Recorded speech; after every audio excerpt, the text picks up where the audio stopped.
Hola, how are we doing, everybody? If you are seeing this, I'd be very, very impressed, considering that I'm starting to talk straight away, and no one will be logged on just yet. But hopefully your notifications are going out now. Yes, we've got one place. There we go. We've got people starting to join us now. There we go. Yeah, slowly but surely we'll get people watching because the notifications have gone out that we are now live on a Sunday. Welcome along to Talkin Con, a cup of tea with an Englishman in San Diego. My name's Les Sultana. It's going to be a fun one. This, I think we're going to have a giggle with today's show. We've got some comic reviews. We've got some chat. We've got we've got Andrew English, who's watching from C2E2. Andrew, do you want to come on for like 5 minutes and show us what C2E2 is like? Because something we're going to be talking about on today's show, nobody, I think, knows that con is even going on this weekend. I haven't seen a thing on social media. Has anybody seen anything about C2E2? I don't think we have. So, no, we're going to be talking about that. Of course, this is your show. If you're watching on YouTube, if you're watching on Facebook, if you are watching on Twitter, I believe if you make a comment on any of those, yeah, it comes straight through to us. I mean, we've got Andrew, we've got, hello, Chuck. Chuck says hi. Yeah, by all means, dive in. Let us know what you're up to, where you're watching from. And like I say, Andrew, please message. If you are watching from C2E2, if you'd like to jump in for like 5 minutes and let us see from the floor. We did have some technical issues last week. So please do let us know if any of those technical issues continue this week. I have not hardwired into my little extender box in the, because I use one of those kind of like electrical ring main extenders for my Wi-Fi. And last week we plugged directly into that with a cable and we had all sorts of issues. If I have issues this week, let me know. Any signal, any dropout, let me know. So now we're going to do some comic reviews. I'm going to do some tech review, which means, yes, if you follow me on my social media, you know exactly what I'm going to be talking about a little bit later. Yeah, but let us know where you're watching from. Let us know what you're up to today. Let us know what you want to talk about, and let us know how your preparations are going into the festive season. Do let us know, because of course we'd love to know how your Christmas preparations are going. But yeah, we're going to get into all of that, and we're going to talk to a very interesting special guest. I think this is our first of the season? Certainly our first invited guest. It's going to be cool, this episode, I think.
Hola, hello, welcome one and all to Talkin Con, a cup of tea with an Englishman in San Diego. My name's Leonard Sultana, and it's Sunday evening, which means the kettle's been on. I've got my tea. I've been checking social media for all sorts of bits and pieces when it comes to convention news and updates. So we're going to be talking about those later on, because we usually would do a lovely little sequence at the beginning of the show where we do all of our news and our reviews and all of our bits and pieces and our updates as we move forward, talking Comic-Cons, con culture, and all the stuff and nonsense we get to enjoy at such shows. But I don't want to hold up our special guest. I did say it's our first invited guest. We've had our friends on our show so far. We've had some great live reports from some cons. We've had Mark Serby on. We've had Joel. It's been great. But this is, I think, our first kind of invited guest. So it's great to have him joining us. We are going to welcome into the stream Mr. Julian Owen from Alliance Agents to the room. Hello, Julian. How are you, sir? Hey, Leonard. I'm good, thank you. What an honour, your first invited guest. Yeah, indeed. Thank you very much. It's very much like the last season of shows. We had sort of like this run of kind of guestless shows leading up to Christmas, and then Christmas happened, and then we had guests left, right, and centre. But that's because there was this certain pandemic which kind of let everyone be free to talk to me. But we'll talk about that in a minute, and we'll get into how that's affected you and your work. We want to introduce everyone to you because perhaps well, I mean, that's in the UK, you're a little bit of a known face. You're seen at many UK conventions. But for those people who are a little bit further afield, we'll do a bit of an introduction. I do that with 3 questions. Number 1, it is a cup of tea with an Englishman in San Diego. I've got Darjeeling today. What is your brew of choice? Have you got a cup of tea? I have got Yorkshire Gold. Good man. Strong brew. Excellent. I've nearly finished it. I want another one. Well, this is the downside to doing a cup of tea with an Englishman in San Diego. Everyone sort of drinks their cups of tea, and they're about 20 minutes in, they want to go pee. So we'll try and that's why I keep the guest appearance a little bit shorter than we can. But that's number 1. Number 2, can you remember your first Comic-Con that you went to? The first one that kind of really lit that spark in you. Good God. Oh, now they're taking back. I ever went to. And did you go as a guest? It might not be the first Comic-Con, but the very first signing event I ever went to was at a place called the Conservatory. I think it's off Tottenham Court Road in London. I think it's gone now, a wine bar. And it was Elizabeth Sladen who played Sarah Jane in Doctor Who. Indeed. And that was back in 1992, I think it was. 1992. The first actual Comic-Con I probably went to was probably Milton Keynes. Right. But there were a few events before that. Oh, we had one at my university, a very small one. We had a church on our university campus down at Greenwich University in Chatham. And we had a small Comic-Con in the church there. And Colin Baker was a guest and Ingrid Pitt. Nice. Sadly, little story to that one, John Pertwee was meant to be there, but he died a week beforehand. Oh, man.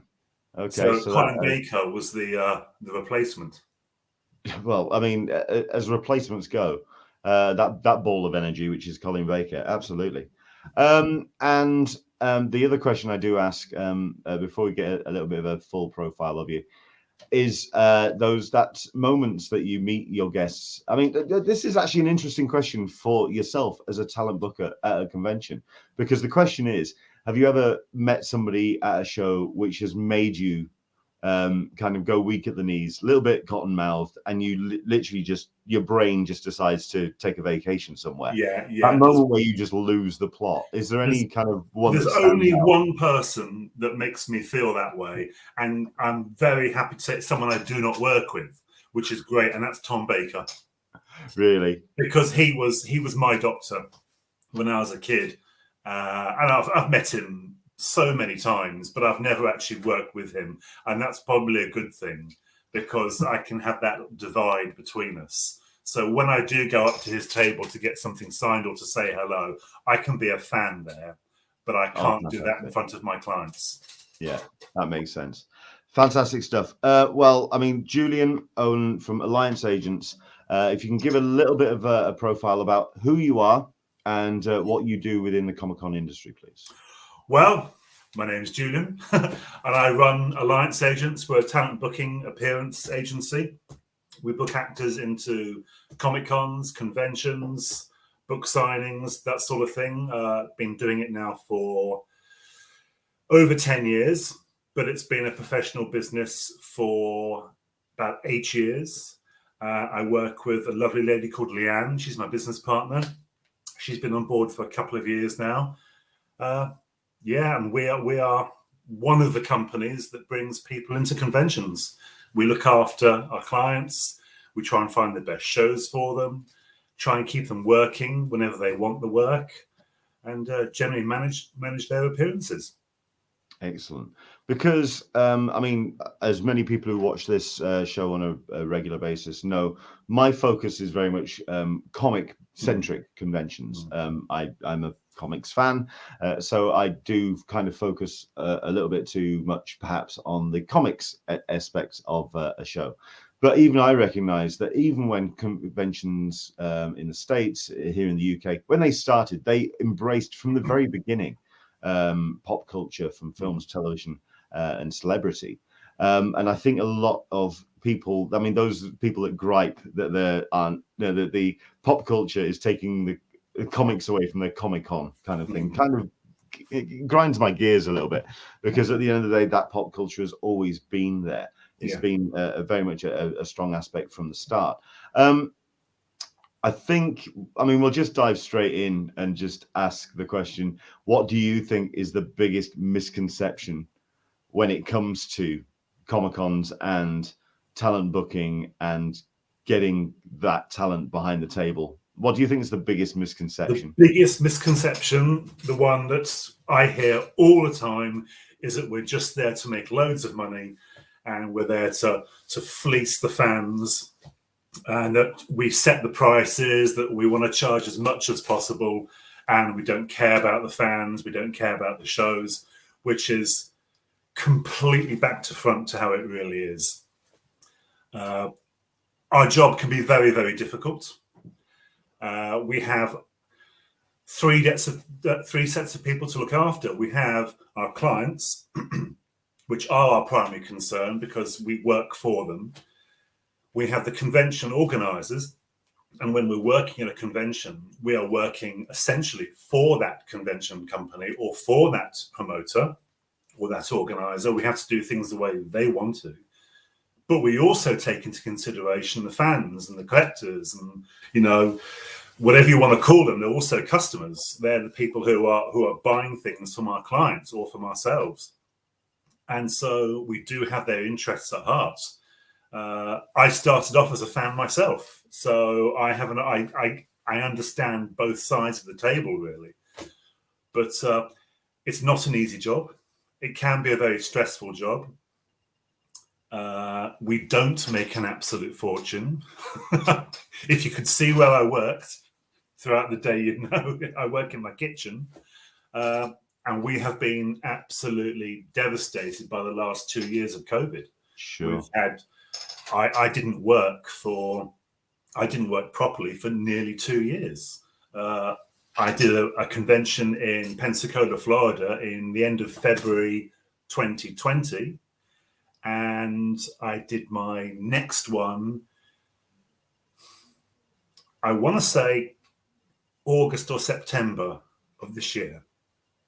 So that's a hell of a long time to go without working properly, even though I've been doing online events and, you know, scraping a living doing a few of those. Well, yeah, I was going to get into the online stuff a little bit later. So trust me, we're going to come back to that. But I mean, so let's talk about if in an ideal world, what the kind of like lead up would be. Say, for example, because for myself, it's certainly seeing the talent as the lineups get arranged and names get arranged and announced by promoters and by the convention organizers.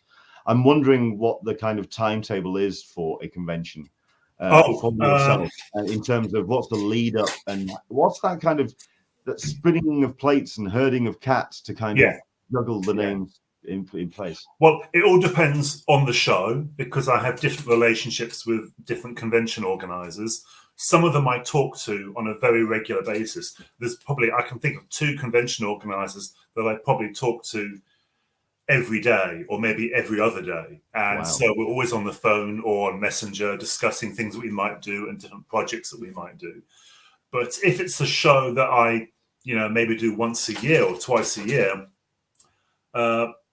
and don't have that daily relationship with them, you know, they contact me or I contact them. Would you like any of my guys? Or they say, have you got people that might fit this genre? Send them a client list. They look through that client list. They then decide who they would like out of that client list.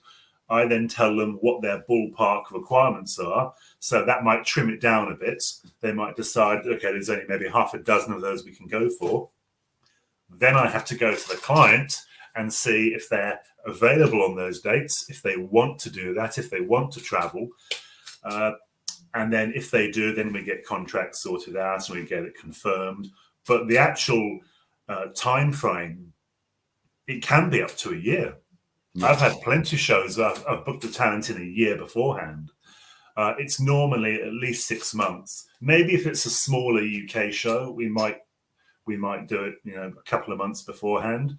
And with all the cancellations we've had recently, with shows cancelling, postponing, cancelling, I did one show overseas. It was in Belgium, and we put together a completely new guest lineup in less than 2 weeks before the show.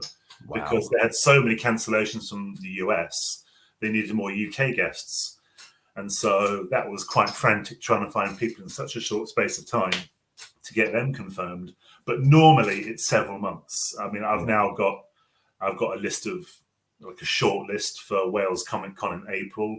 We've got a load of other shows in the UK next year, well into 2022. That we've got a short list for, and we've got some confirmations as well. I've even made my first booking for 2023. So depends on the show, really. It very much depends on the relationship with the person who runs the show. Sure. Because some of the show organisers are very good friends of mine, and we talk every day, and they'll just say, "Yeah, I want to do this. I'd like to get people in from this TV show." Or, "Have you ever thought about something like this?" And we just sort of brainstorm, and that turns into putting a guest lineup together. Excellent. So, I mean, I think that definitely shows the strength of the relationship between yourself and the organisers. And I think it also just reinforces the importance that you play in determining the tone of a show as well. So, yeah, that's important. Talking about then the last 2 years, I mean, it was a strange year for 2020, especially that time when we were looking throughout the year and we were going, okay, well, maybe we could salvage something at the end of summer, or maybe we could winter. Maybe we can have a winter season. Christmas. I mean, we could do something for Christmas. And then it just kept rolling on and on and on. What kind of pressures did that put under you and your clients when that kind of it was that tease of whether things could return to normal and then it became apparent that it wasn't? A lot of my clients, especially the older ones, said this is going to take a lot of time. A few of them were spot on. 1 or 2 of them said it's going to take 2 years before we get back to normal. So I didn't have any pressure from my clients really to get them into a show. None of them was saying, "Why are there no shows?" Because they all knew what was going on. They're all watching the news, and the older ones were pretty terrified, staying at home. They didn't want to go out. I have a couple of clients who literally did not leave the house for many months. They were very, very worried. But we had quite a few shows that were hoping to get back to normal. They thought maybe 6 months. And so we were still booking people into shows long before we knew we were going to be able to hold those events, because we thought the best thing to do is to put the prep work into actually getting a lineup confirmed, and then maybe cancelling if the show can't happen, rather than, finding out events can happen and we've got no one booked in. So we've had to carry on doing the work, and I probably had at least a dozen shows confirmed with a good lineup at each one, and those shows just gradually were knocked over like a line of dominoes. They just weren't going to happen. Yeah. I mean, especially when we had those shows that were cancelling last minute as well. Yeah. And a really short window between when they were supposed to go ahead and when they announced that they were going to be cancelling. I mean, how did that affect yourself, your business, the relationships that you had with clients and also with organisers? Well, when it comes to the relationships, that was fine because everyone knew we were taking a chance. There were many shows that we said we knew they weren't going to happen, but they were still advertising right up until a week beforehand, and then they'd have to just say, sorry, we can't go ahead. The government aren't letting us do it. And then we had the opposite in Brussels. 2 weeks before the show took place, they weren't allowed to hold events. Then all of a sudden, they were allowed to hold the event. But the international guys didn't want to travel. And that's why we had to build a new guest lineup just 2 weeks beforehand. It has been very stressful. I mean, from the business point of view, it's affected me hugely financially this year and last year. But I've just had to think on my feet and do a bit of online work. Well, yeah, let's talk about that then, because it is something that we've been dealing with for the last couple. I mean, when I carried on doing the show, people actually wondered why. It ended up being more of an artist profile because we had, like I say, creators coming on and talking about Kickstarters they were doing, talking about the comics and the work they were up to. But we also had a couple of profiles. We had the guys from Wales come on. We had Shane come on as well, talking about his live efforts. The virtual convention definitely took a little bit of that burden when it came to the absence of the live shows. What did you do then to help with that and getting guests involved in that? Because, like you say, you do deal with some of the older, like the older doctors or whatever. Was it a bit of hand holding as well when it came to teaching them how to do? Some of them, I've got several elderly clients who do not even have an internet connection. So with a couple of them, we went to a hotel and we managed to do an online event there using a business suite or a conference room. And the hotels were very happy to let us do that because they had no one else in. And so we could do that a few times. I did go to several people's homes to get them online.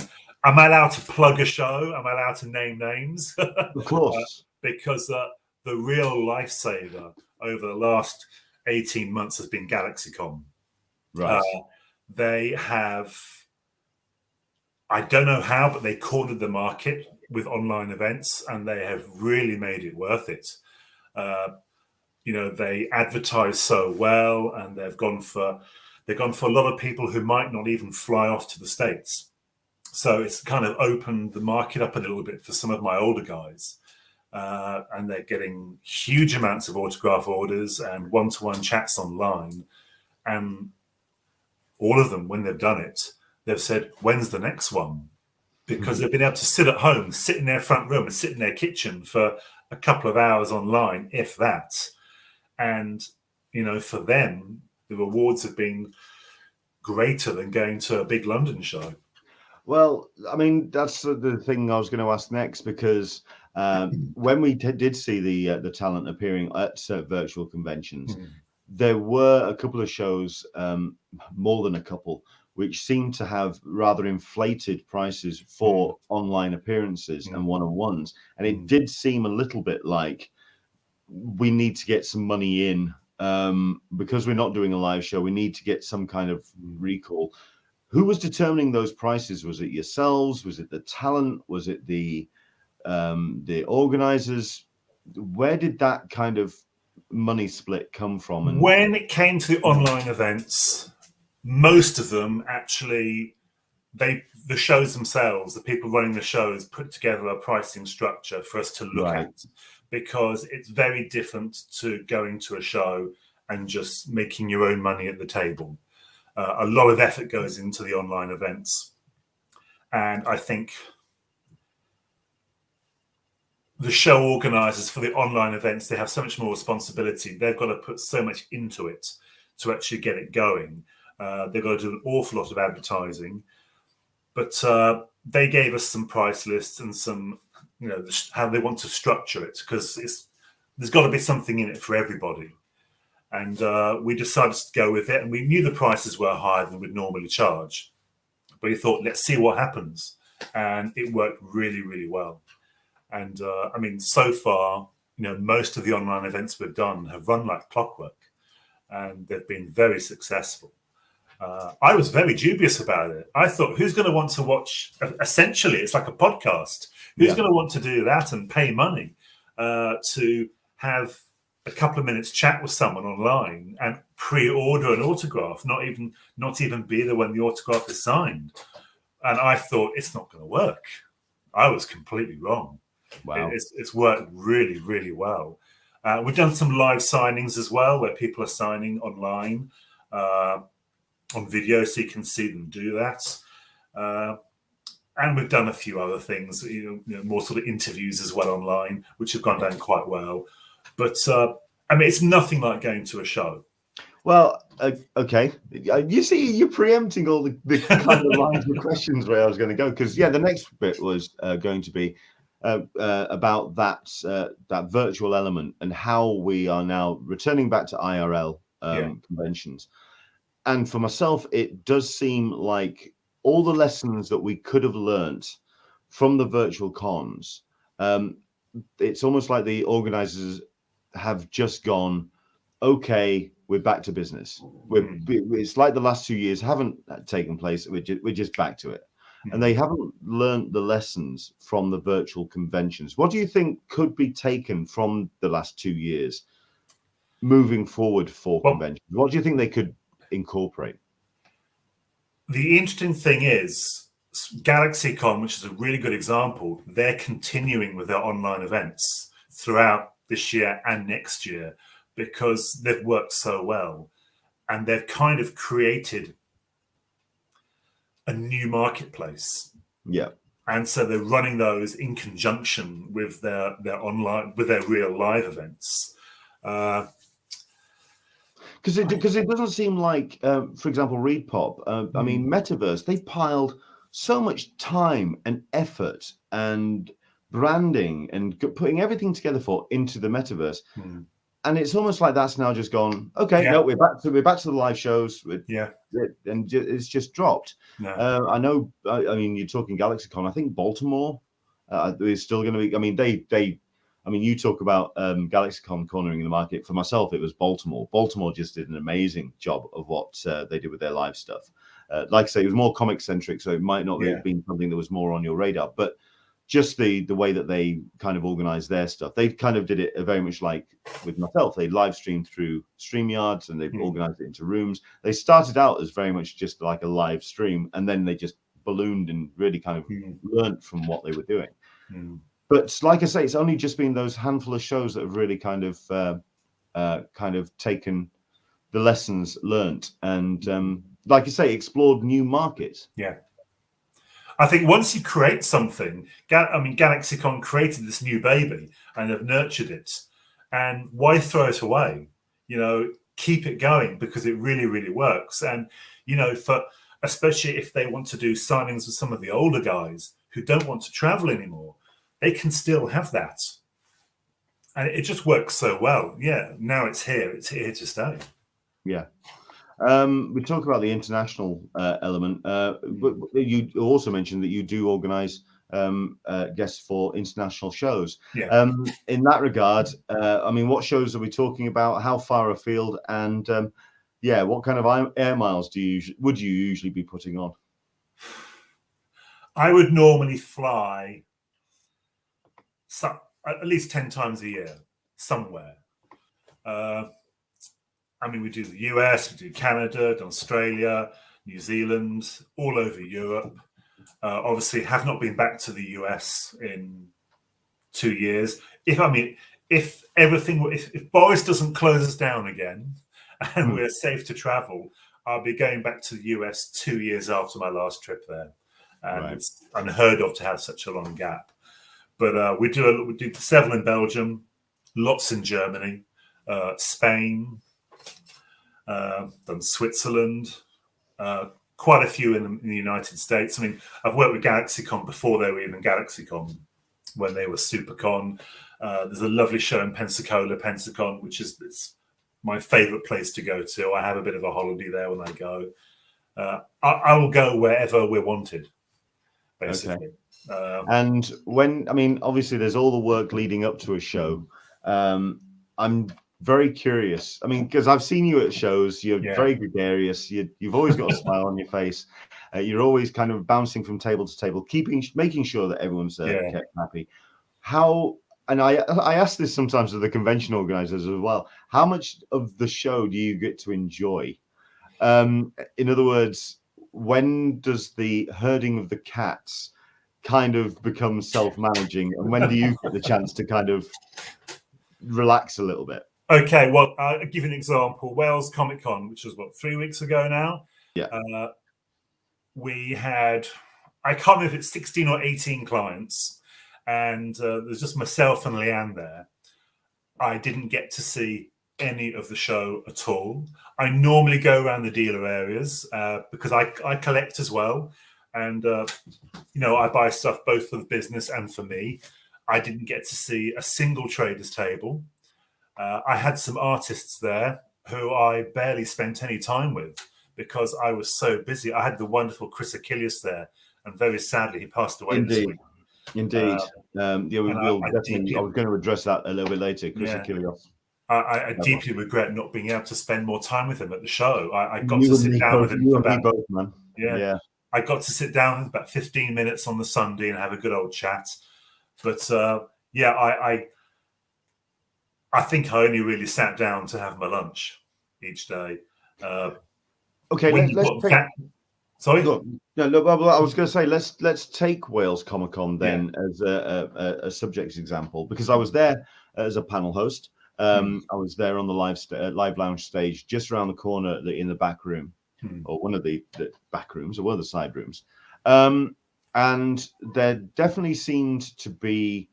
I mean, obviously, it was the return to Telford after a couple of years. It was also, I believe, it was the second event that they held at that location, because they had their first one moving to Telford, and then this was, I believe, it was their second. Where do you feel getting back into live shows again, and certainly looking at the COVID aspect of it? How do you feel Wales did in terms of its managing of its guests and keeping its guests happy? Because there was definitely this, certainly on the Saturday, this kind of seeming uneasy shift in the air. What did you notice about Wales? I mean, it was the first Wales Comic Con in a long time. Yeah. But this was also the biggest and busiest show that I'd worked at since we came back from COVID. And it was really,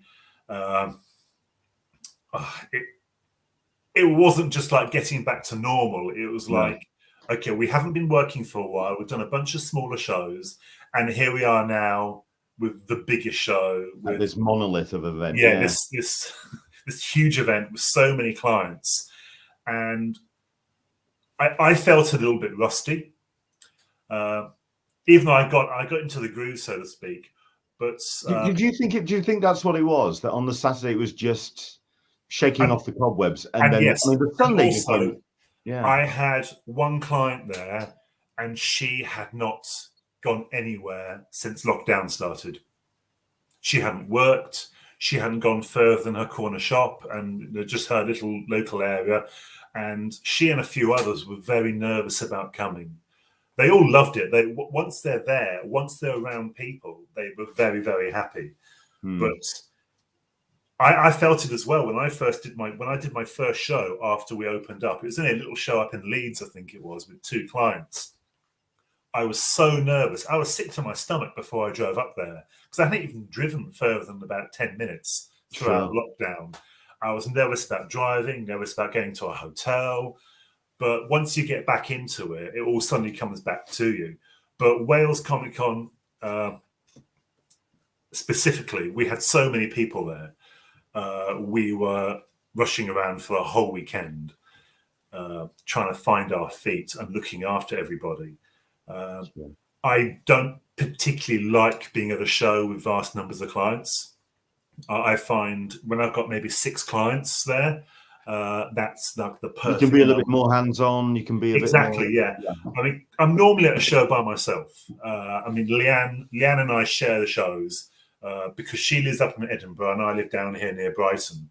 So we have split the country in half. She does the northern half, and I do sort of anything south of kind of like Sheffield or that sort of area. Sure. But we come together when we have a lot of people, and we should have brought more people with us. We should have brought more help with us, because we just did not stop. No. But it felt so good to be at that event. It was like old times. Really, we really enjoyed it. Like you say, it's shaking off the rust, getting back into it. Absolutely. Everyone, if you do have any questions for Julian, by all means dive in. I mean, we've got a whole bunch of people watching right now. Let's dive into a couple of comments. Hello from C2E2 under English. Let's go from the top. We've got Chuck Cook who's watching. Howdy to you, Chuck. Karma Savage is watching. IE. We've got Into the Blue Mister. Evening all. I sound like a 60s policeman. Indeed. Well, listen, we need some kind of law and order around here, so I've no problem with that. We've got a couple of comments as well, especially when it came to the way that COVID took place. And Into the Blue Mister kind of starts us off with this one. I'll be honest, my experience with the maskless crowd at the last Wales Comic Con put me off going again. But when they announced Bruce Campbell as a guest in April, I started stroking my skin. Yeah, I mean, like I say, I was a panel host there, and myself and Caroline. Caroline is my wife. She has suffered from, or has been suffering from long COVID since April last year. We have been very nervous about these events. And going to Wales, certainly on the Saturday, we felt like the last two sane people in the asylum, wandering around and sort of being the only people wearing masks. At the end of the day, it was a mandate that it was not compulsory to wear a mask, but it was strongly advised. But at the end of the day, we are still very much in pandemic. What do you feel convention organizers need to do to kind of still steer us through this if we're going to have any kind of normality at the end of it? I actually think it's out of the convention organizers' hands. I think it is down to the government to give us some proper regulations to adhere to. You know, I think it was completely wrong of the government to say, okay, you don't need to wear masks anymore in public spaces. Now, if there's a convention next weekend somewhere, which I'm sure there won't be because we're so close to Christmas in the UK, but we now have to wear masks. It's now mandated that you've got to do that in a public space. And when we first came back to conventions after the lockdown, I was wearing my mask at every single one I went to. And it's only very recently that I've kind of, I don't know, I sort of thought, you know, I've got to get back to some sort of normality. And so my mask has been on and off. But I just think we need clear instructions from the very top to come down. I've also been told it's up to the actual venue owners to put down their requirements. To determine the mandate, yeah. Yeah, but I've heard nothing. You know, I think I haven't noticed at any show people having their temperatures checked. I haven't noticed anyone having to show their vaccination records or anything like that. It was that was definitely the contrast, compare and contrast, because we had Thought Bubble in Harrogate, which was masks on, proof of double vaccination, either that or a lateral flow test, which were being held right there and then at the door. Indeed, that was my favourite story of that particular weekend, which was a bloke walking up to the door with his daughter, who was dressed in a Spider Woman costume. She must have been something like 4 or 5. The dad was determined not to wear a mask, or determined not to wear, not to take a. I'm not taking flow tests. I'm being vaccinated. I don't believe in it. And I said, well, you've got to take a test then. I said, well, I'm not taking a test. I said, well, in that case, you can't come in. And he looked down at his daughter and he said, well, what do you want to do? And the daughter looked up at him and went, I want to go in the Comic-Con. So he had to take the test to go inside, which I just went, well, thanks, lass. Well done. I appreciate that. Well done. But no, the Thought Bubble then, everyone was keeping their distance. It was very respectful and it felt safe. Wales, 7 days later, didn't because of the amount of people that didn't wear masks. And I think that kind of perception and the kind of the vibe that you get from something. I mean, certainly from a guest perspective, and the talent that you organize, you must have heard as well, and you must have spoken to a number of the American guests that had come over for Wales Comic Con that were absolutely scared shitless. They didn't take their masks off, even up in the green room, even anywhere whenever they left the hotels. And there were a number of people who complained about not seeing the faces of their the people they were taking photographs with. At which point I was just saying, well, hang on, be grateful they got on a plane in the first place. Yes, Wales Comic Con, they doubled the width of the tables. They put the screens up. Do you feel that the guests hold some kind of responsibility as well? I think they do. The attendees, sorry. Yeah, I think they do. The interesting thing is the very first event I did, when we came back to real work, I had the 2 clients I took up there. We got to the show and they turned around and I was wearing my mask and they said, we're not going to wear our masks at the table. We can't wear our masks at the table. And I'd already briefed them on how I thought we should be operating. And I said, okay, no selfies. Let's not do selfies at all. Let's not put ourselves in that situation, either free or charging for them. Let's just not do them and let people just take a picture of you signing or sitting at your table. And no, they both went, we want to do selfies. We're going to do them. And, you know, they're putting their arms around people. And I wasn't very happy with that myself. But I thought, you know, they're adults. If they want to do that and they're happy doing that, I can't tell them not to. No. And at Wales Comic Con, I walked into the event on Saturday. I got there stupidly early, about 7:30, 8 o'clock in the morning. About 7:30, I got in there before any clients arrived. And I saw the tables. And I was so happy that Jamie had done double width tables because they looked fantastic. They looked really classy. There was a lot of room for photos. It was making it safer so that the fans and the customers didn't have to get too close to the actors, which was great. But at the same time, making it look really good and looking very professional. And we all know there was another show going on the same weekend in London. Indeed. And the tables were those tiny little narrow trestle tables they use. And, you know, I mean, how far is the actor there from the punter? Inches away. Yeah. And at Wales, they were getting on for 2 meters away, probably more than 2 meters away. So I was very, very happy with that. Yes, there were some hand cleansing stations around, but how do you make it completely safe? I mean, It was a big, airy building, and it's they had all 3 halls. They had more halls than I've ever used before there. Last time it was only, was it 1 hall or 2 halls? But now they had 2 halls, yeah. There's a lot of space. It never felt absolutely, well, actually, no, I'd tell a lie. On Sunday, it was rammed. When I had to go and speak to a client in hall 3. And I couldn't get through very easily. But I think that's due to a couple of Sunday guests who had big queues blocking the walkways.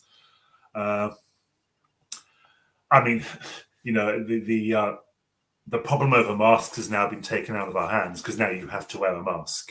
Sure. Forever, however long that lasts for. But I mean, I did notice at Wales, very few people were wearing their masks. I spoke to several American guests who are my friends who were there, and there was a lady and her daughter who live in California, and they were absolutely petrified about COVID. They were having a bit of a holiday over here, but they were wearing their masks at all times, unless they were eating or having a drink. And one of them even doubled up their mask. They had a medical style mask with a fancy Comic Con one over the top of it. I know who you're talking about. Yes. She's a very good friend of mine. I think she's absolutely brilliant. But then there's some other American actors there who I know. One in particular who's from a southern state, and he didn't wear a mask at all. I think you've got the same sort of what's the word? The same difference in America as you have here, with some people who are very happy not wearing a mask, and some people who will not take their mask off. No. And I did think to myself, because I've never stopped wearing my mask going into Tesco. The post office, Tesco, the bank, I put my mask on every time. And then I thought, Julian, you're at Wales Comic Con. This is like going around a busy Tesco's and you're not wearing a mask. And it did make me think. Yeah. And especially now that we've got this other variant that's coming over, which I think is going to mean we're going to have more restrictions. I think the masks are going to be here to stay for a while. I believe so too. Andrew English, all cons that I've been to, both in the UK and USA, have insisted on proof of vaccination, flow test, and masks daily. Solicitor Snake, new cosplay rule: you can only dress up as Bubble Boy. I'm stunned that we haven't seen more mask-based cosplay, to be honest. Winter Soldier. Yes. Yeah, Snake Eyes. I'm stunned that the creativity of mask-based cosplay hasn't gone through the roof at this point. Well, maybe if we had more conventions in the deep winter, that might be the case, because I've noticed my masks I have are made of wool, and they also act as face warmers. So I think maybe in the wintertime people might actually wear them. You can only hope. We'll quickly touch on this. This is, I mean, as anyone who watches this on a regular basis, I am not the shit stirring kind of guy. That's not what I do. But I mean, can we talk about this and ask your perspective of it? Because we were talking about Wales Comic Con and the other show that was taking place, which was London Film Comic Con. There was an actor that was appearing at the London show. There were issues with a contract or issues with the arrangements, or things happened with this actor, and decided to change venues and basically abandon that show to come to Wales Comic Con. Yeah. I'm not going to mention. Well, I mean, yeah, no, we are going to mention names. I mean, we know who they are. It's Sons of Anarchy. It's Ryan Hurst. What was your thoughts when you heard that had happened as a talent booker, as somebody who arranges talent to appear at shows? I've heard several different things about this. Right. I'm not necessarily wanting to know the truth of the situation. Yeah. Because I think, I talked to Ryan. I posted an interview with him from the Sunday. And so there's truths from every direction, of course, there are, from all of this. But from your perspective as a talent booker, what was your thoughts on the first thing that I heard was that he didn't have his agent with him there, that he was there solo on his own. Ouch. Yeah. And I would never have a high-profile client go to a show anywhere in the world without me being there, or Leanne being there, or at least someone that we can entrust with them to go and look after them, to make sure everything goes how it should do. There must have been a contract.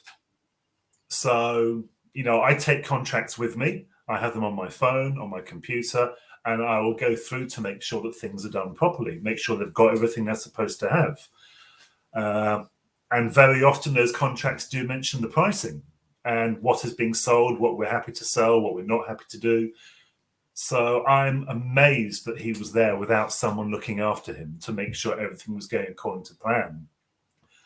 I don't know Ryan Hurst. I don't follow him on Twitter. I don't look at any of his social media. I heard rumors that he was posting on Twitter saying, "Please get me out of here now. I want to leave." Yeah. Is that true? Yes. Right. Okay. I mean, that's quite. That's severe. It was severe. I mean, it was definitely a case of get me out of here, get me out of here, get me out of here now, get me out of here now. Wow. At which point, I believe it was Wales that it was Jane that got in contact and said, "Oh, we can get you a taxi here in the morning." He said, "No, get me out of here now." It was instant. So something happened. But I mean, certainly the interview that I held with him, he was of the opinion that there were disagreements down the line. There were just crossed wires, and it's all love, it's all good, and you just go, "That's not what you were saying at 5 o'clock yesterday evening," and you just, it seemed very peculiar. But no, it's like you say, that's the strength and the power of having a talent agent that knows what they're doing and is willing to be that buffer and basically weather the storm for your talent. Yeah, I've had to sort out many problems at shows. I've been to some of the best shows in the world, and I've had issues that I've had to sort out. You're always going to have issues when you're at a big show and there's 100+ guests there. Things always happen. But I sort them out before they're an issue. you know, I try and preempt them. And if I can see there's a problem, if I can see that I've got to a table and someone's price is advertised at a different price to the agreed price, I will do my very best to sort it out. If the transportation is not right, I will do my best to sort that out. I don't really know what happened with Ryan Hurst because I've never been in that situation where I found out that a client wants to leave a show because they're so unhappy with the way everything is going. It's it's quite outrageous. Well, you've got a question here from Solicitors Meg, which kind of dovetails into that. Have you ever had a client that you've worked with that was such a horrible experience that you just lost their number afterwards? not asking for names, but certainly want the story. Okay, we work with about 160 actors. We have lost quite a few clients over the years because very sadly they have passed away. Sure. I have only ever lost one client because there has been a complete breakdown in communication. And I think that client knew that I didn't want to work with them anymore. Right. Yes, I lost his number as well. I tell you why I lost his number. He never, ever gave it to me. He only ever wanted to contact me when he wanted to. And his number came up as a withheld number. Oh, so I couldn't ring him up if I wanted to.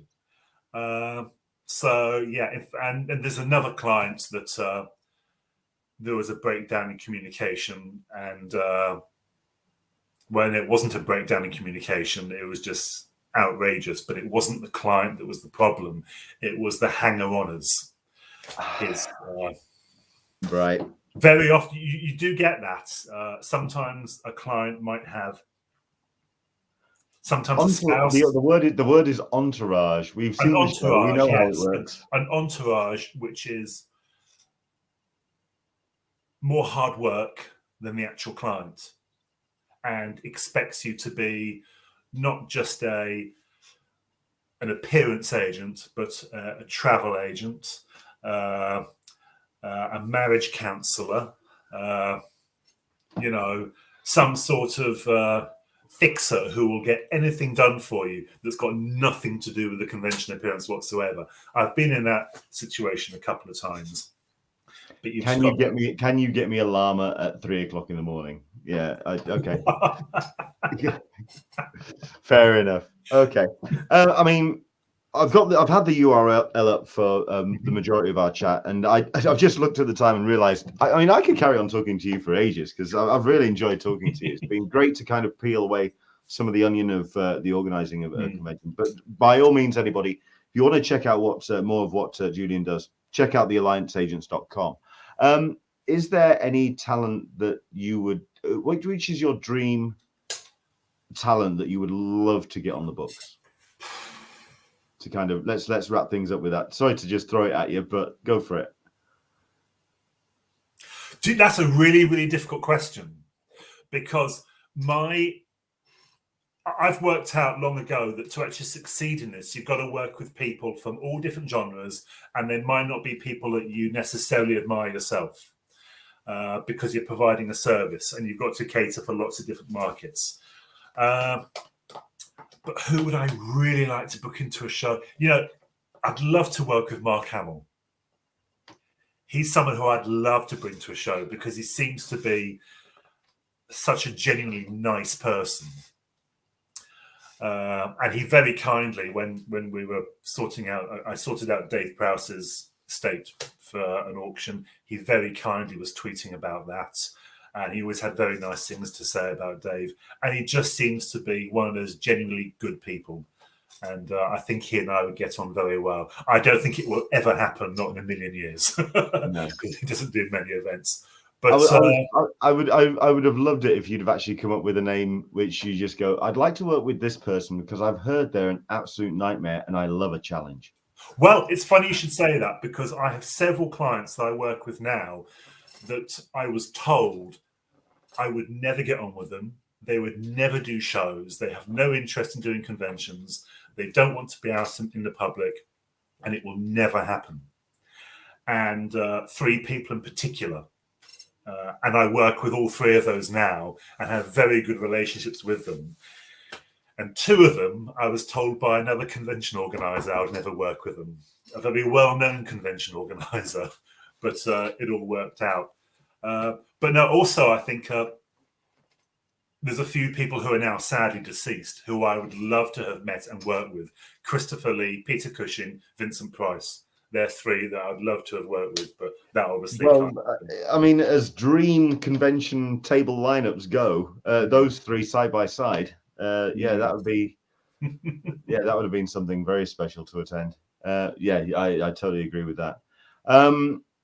Your calendar next year, then, it's filling up nicely. Yes. I mean, is what's kind of barreling down the pipe, certainly Q1, Q2, where are we looking at? The first event of next year. Now, I think we've actually had enough. Well, Pensacon is the first big one for me next year. It's in February, but I think a couple of UK shows, small events, have just popped in before that. So I think I've got a couple of UK shows, then Pensacola, then Brussels, and I can't really think too much forward after that. We've got obviously Wales Comic Con in April. We've already got a few people down for that. We have another event. We're doing something in Nashville later on in the year. I have a show in Seattle, which I'm doing in the summer. We've got quite a full diary. You're keeping busy, sir. Keeping busy. And then whenever I speak to Leanne, there's some more dates that need to go in. So it is getting, next year is looking like a normal year. Fair enough. I mean, I think that's what I was kind of alluding to, where we are. And I mean, yeah, even with the restrictions in place and how this Christmas is shaping up, yeah, everyone seems to be very bullish about getting back to some kind of normality. And for that, this is where you guys come in. And you, certainly, Julian, you help us get to meet and greet with our talent moving forward. Is it just primarily solid on-screen talent that you deal with? Because we've got a question here, and I think I know the answer to this one kind of already. Is Julian going to be involved with the Tripwire event in Bristol next November? Have you been approached by No. Joel for that? There you go. No. Okay. I've got to be honest, I don't actually know what that is. There you go then. It is a purely comic related show, so I think it's more the comics talent. It's something else, is that? So yeah, I mean, we have. I mean, mostly it is actors we deal with, actors, performers, on-screen talent. But you know, we do try other things as well. I mean, it was a question I was going to ask earlier, and I completely forgot to ask about the kind of like new media and TikTok stars. And we're looking at that. Yeah. I mean, I have to say, I don't follow TikTok, but I have noticed there are certain YouTube people who do exceptionally well. So that's something we are looking at the moment. Artists as well, they do very well. We work with a fantastic young artist called Jay Manchand, who's a official top Star Wars artist. His work is absolutely outstanding. If you're a Star Wars fan and you haven't heard of him, check out Jay Manchand on Facebook. He's absolutely amazing. We work with him. We're always willing to look at different things. They haven't necessarily got to be actors in science fiction or fantasy. We have lots of different avenues that we're looking at. So, yeah, it's new media is important. It's not going to go away. So TikTok, YouTube, you know, it's all open for discussion. Well, when we start seeing your TikTok account suddenly pop up, we'll know that that's where you've really started investigating. I think I'll need to get a 12-year-old to do it for me. Dude, I feel you on this 100%. I really do. Listen, thank you so much indeed for your time today. I know we've kept you a lot longer than... That's all right. It's been fun. Time has just flown past. Hasn't it just? It's been amazing. Yeah. Once again, let's throw the URL up on the screen because, okay, what is the name of the floof? What is the name of the cat you have there? Oh, Mrs. Scarlett. Oh, Hello, Scarlett. Oh, good God. That was definitely a. Oh, you're talking about me? Okay, that was the no, definite turning around. Scarlett's quite well known. She does make an appearance on GalaxyCon now and again. So Excellent stuff. yeah. Well, Scarlett is currently in the way of the URL, so it's right there on the screen. It's the allianceagents.com. If you do want to find out more about what Julian gets up to, please do head to that. Where is the best place for people off the website to keep a track on what you get up to? What's social media? Facebook. Yeah, Facebook. Just type in the Alliance Agents on Facebook and you'll find it. We're the first thing that comes up. Don't confuse us with an American agency called the Alliance Agency. Okay. They're completely different to us, but I think they actually started at about the same time. Oh, good God, that makes they must have had the same brainwave we did with the name. Yeah. And even their logo looks a little similar. Yeah. Let's see. That's a lister of Smeg. When Leonard needs an agent, you'll answer the phone, right? Oh, absolutely. I haven't even thought about getting an agent yet. So, I mean, I don't think I could. I don't think I would trouble too much in terms of my calendar. So I think we're okay for the moment. We get so many requests from people to represent them. And you always know you're going to have an issue when you have to Google who they are to find out what they have done. I think a Google search of me is just going to be a vanity exercise. So I'll leave that one well alone. I think we'll leave that well alone. I actually recently, I don't know why, but we've started to have young actors contacting us thinking we're an acting agency looking for work. Wow. People submitting film scripts to us. And I'm really sorry, we're not that type of agency. But if you want something to do at the weekend, Julian, and there's not a con going, you can always sit down and branch out into other avenues. Who knows? If they're coming to you, they recognize what you're up to. Listen, thank you so much indeed for coming on. It's been an absolute pleasure talking to you. And yeah, looking forward to seeing you at another show down the line. I suspect it's going to be Wales because I am going to be panel hosting. I'll be at Wales, yes. As long as I'm fit and healthy, I'll be there. Indeed. Likewise. So looking forward to seeing you there. Julian, it's been a pleasure. Thank you very much. Enjoy the rest of your Sunday. Bye-bye. Take care. Outstanding. Wasn't that fun?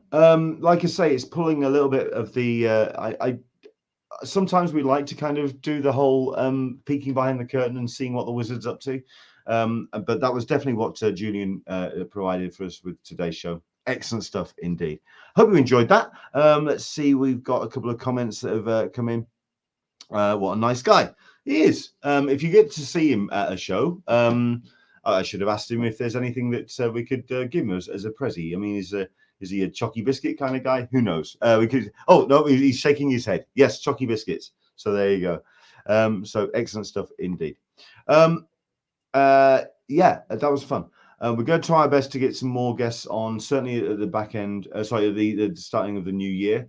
I know that we're going to do our best to talk to a couple more convention organizers and those people involved in putting conventions together. So if there's anyone that you want us to talk to and any shows that you want us to focus on, do let us know. Drop us a line on our social media. Drop me a line on my Twitter as well. Just drop us any kind of suggestions and we'll do what we can to get them to you. There's a couple of names that we've got coming up. I think you'd be very interested about talking to.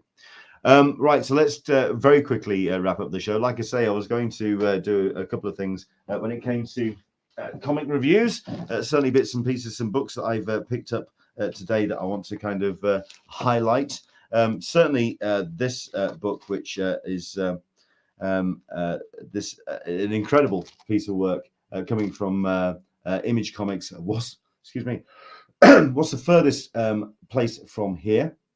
Yes, I have kind of overindulged with the variants as well, but one of them was a Scotty Young, so there was no way in hell. I mean, you know my love for Scotty Young, so it was that was definitely going to be on the cards. It's a fascinating take on what you would expect from a kind of post-apocalyptic kind of story. If you think you're going in and reading looking at the artwork and reading the kind of the storyline, you'd think that it was going to be some kind of Walking Dead replacement. It really isn't. It's a lot more attitude. It feels. I mean, I'm not going to slag off The Walking Dead, but it feels like the grown-ups walking around. If you know what I mean, you don't see much in the way of the kids unless they are being protected by the grown-ups. This is the kids stepping into a kind of post-apocalyptic world. Very well worth checking out. This is a book which, frankly, if you've been sleeping on this, you really need to sort out. I'm a Tom King fan, left, right, and center anyway. But Bilquis Everly is also doing some incredible work on Supergirl, Woman of Tomorrow. This is issue number 5. It's a story of Supergirl celebrating her birthday by heading out into space and having a little bit of a interdimensional kind of, or interstellar adventure. But she gets caught up in the a vengeance story of a young alien girl whose father has been killed. And it turns into a little bit like a Planet of the Week as they discover the politics of certain planets and certain peoples. And it's beautifully rendered, brilliantly drawn. It's a book which is constantly surprising me. Usually you find when a book is incredibly wordy, which Tom King's books sometimes are, it overshadows the art, but Bilquis just comes up fighting, and it definitely holds up. It's an incredible book to check out. Batman Reptilian, Liam Sharp is just knocking out of the park. Garth Ennis, of course, is doing what he needs to do. The final issue of The Me You Love in the Dark from Scotty Young is out. This has become, I mean, every single time that Scotty brings out a book, I seem to feel that he is reaching his nadir and he's created his next new masterpiece. I totally believe it with this. It's a 5-issue, it's done and done. I feel there's not going to be any more, but it becomes more of a tone poem on relationships and reliance and control and creative endeavors and how a relationship can influence that creative endeavor, and yet the dependency and the to and flow, the ebb. It's an interesting book. It's a beautifully well-drawn book as well. George Corona doing the artwork on that, or Jorge Corona on that. Well worth checking out if you get the chance. And last but not least, I've been looking forward to picking this little bad boy up, except it's not so little. It's in the Black Label format from DC. It is Wonder Woman Historia, the Amazons, written by Kelly Sue DeConnick and artwork by Phil Jimenez. The artwork is just, I mean, I don't even have to, I just open this at random to show you the kind of artwork involved. We were talking about Chris Achilleos earlier. And yeah, it's an incredibly sad loss that we've lost such an incredible talent. I've been, excuse me, obviously he's been attending shows as a Doctor Who artist. And yeah, I didn't actually quite twig that he was the artist on a number of the Target books that I was reading as a kid. But I saw Chris Achilleos's fantasy artwork and his work on the female form, and just his composition and the way that Chris controlled the page. Like I say, this is at random. What Phil Jimenez is doing with this book is just absolutely staggering. It's $7.99. It's, I believe, a limited run. It's going to be a typical Black Label 3-issue kind of book. This is going to be in awards shortlists, if not winning awards in the Eisners, in Tripwire, and whoever.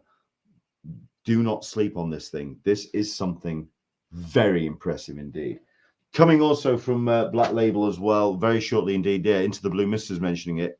Yeah, the new Black Label Batman title by Jock, One Dark Night, on its way. I've already got it booked. I'm looking forward to that. What they've done, I wasn't too keen on what DC had in mind for Black Label because I felt it was kind of replacing Vertigo in some regard. But what they've done is very, very impressive indeed so far. Yes, I'm looking forward to Jock's One Dark Night as well. Right. Julian's kind of watching the show in the background. He's kind of like, I'd have thought he'd have bug it off and enjoy the rest of the Sunday. Hope you're enjoying the rest of the show. The last thing I want to very quickly talk about, and I know this may seem like me just showing off new purchases and stuff, but I bought on secondhand on eBay, and I thought I'd give it a go. An Oculus. This is an Oculus Quest 2. And this will be showing up in a number of Christmas boxes, I can imagine, as people start getting more and more into VR. Now, to be fair, the Oculus and the Oculus technology it's not necessarily new. We are talking a couple of years now, but it's now starting to become more affordable. Like I say, this is secondhand because I wanted to get the 256 gig version of this. It's a standalone unit. You don't have to plug it into a PC. It's a standalone computer running a Snapdragon processor. The reason why predominantly I got it, if I can show you another piece of technology, this is actually lent to me by my brother because I was interested in virtual cinema. It was just something that tickled my fancy. It's something that I was interested in. And this is the piece of equipment that my brother lent me. And it is a set of fixed cameras showing a virtual cinema. And it shows kind of like a virtual 32-inch, 40-inch television in your eye line. But it feels very much a case of you are watching this kind of fixed image. And as you move your head, it's all kind of locked in place. With the Oculus, as you can imagine, it's all been rendered in 3D, in a 3D space. So you don't feel as tethered. It doesn't feel as cumbersome. And the other thing as well, I have also been looking into secondhand 3D televisions because I was one of those rare people that actually enjoyed the 3D cinema experience.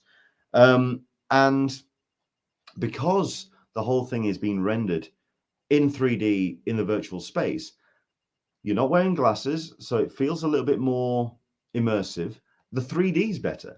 I've loaded up an MKV of Gravity, of Into the Spider-Verse, Spider-Man, and Jurassic Park into this, and it's very good. It's very impressive.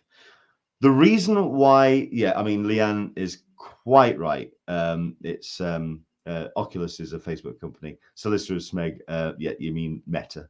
Yes, it's Facebook. I know. I am effectively, once again, buying into the evil corporation, which is taking over the world and needs to be burnt to the ground. But fair play to them on this particular technology. I'm gonna say I bought an Oculus Quest. It's not.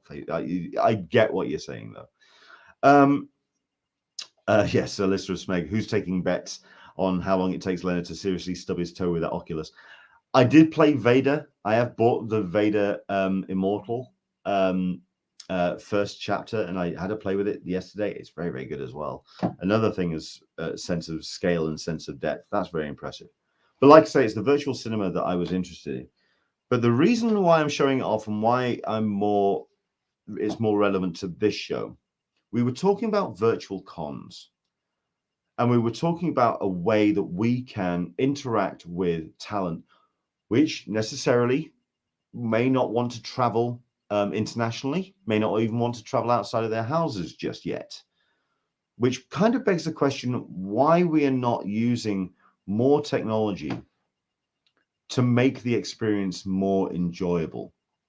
What lessons can we learn from the last 2 years, and can we kind of evolve what conventions are?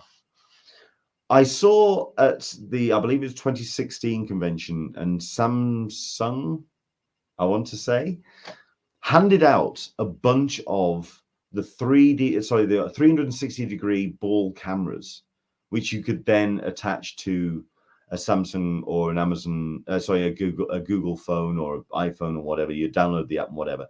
And for that summer and for San Diego Comic-Con, there was all this footage going out. I believe you can still see it on possibly even my personal channel on YouTube. But I recorded a bunch of the virtual 360-degree footage at Hall H, at the one or two of the offsites as well. And it just kind of evolved for a short period of time. There was this kind of shining light of something new that could happen, the next evolution of conventions. I don't know. I'm just really curious as to see where technology could take us. I personally see with virtual conventions an evolution, but I hope it's going to be something other than some more jumped up Zoom calls. Does that make sense? That's where I'm thinking. That's where I'm going. Yeah, Leanne D. I think that thing would give me a headache. No, I don't want to live in a Ready Player One world. Nope, nope. Yes, okay, perhaps I have swallowed the blue pill. I don't know. But for now, for watching Spider-Verse on it, I like. It's pretty good. For 3D films, and yeah, I've got a couple of the Marvel films as well. But don't forget, the Day of the Doctor, the 50th anniversary episode, was shown in 3D, and I'll be watching that tonight. So there we go. Where technology could take us, where conventions can go, and how they can evolve. I think it's a conversation that we should have. I think it's a conversation we need to have. Right now, a lot of people are sticking their heads in the sand when it comes to the pandemic. Maybe we should stick our heads more in an oculus to free ourselves. That was deep for me. Oh God. Okay. When I start waxing lyrical, I think it's definitely time for me to cut this short and say thank you very much indeed. Andrew English, I can't use Oculus as either glasses in print to the skull or steam up. There is a way of kind of stretching them out. There is a way of doing it. Into the blue mister, 'tis the work of the devils, I tell you. Yes, I think you never know. You might be right. And that would be good until we have viruses that travel over radio wave or internet. And yes, I'm stealing that from Red Dwarf. Thank you very much indeed, Solicitor Smeg. It was only yes, only apparent and that you would make that kind of statement. So yes, thank you very much indeed for watching Talkin Con, a cup of tea with an Englishman in San Diego. What do you mean sponsored by Facebook?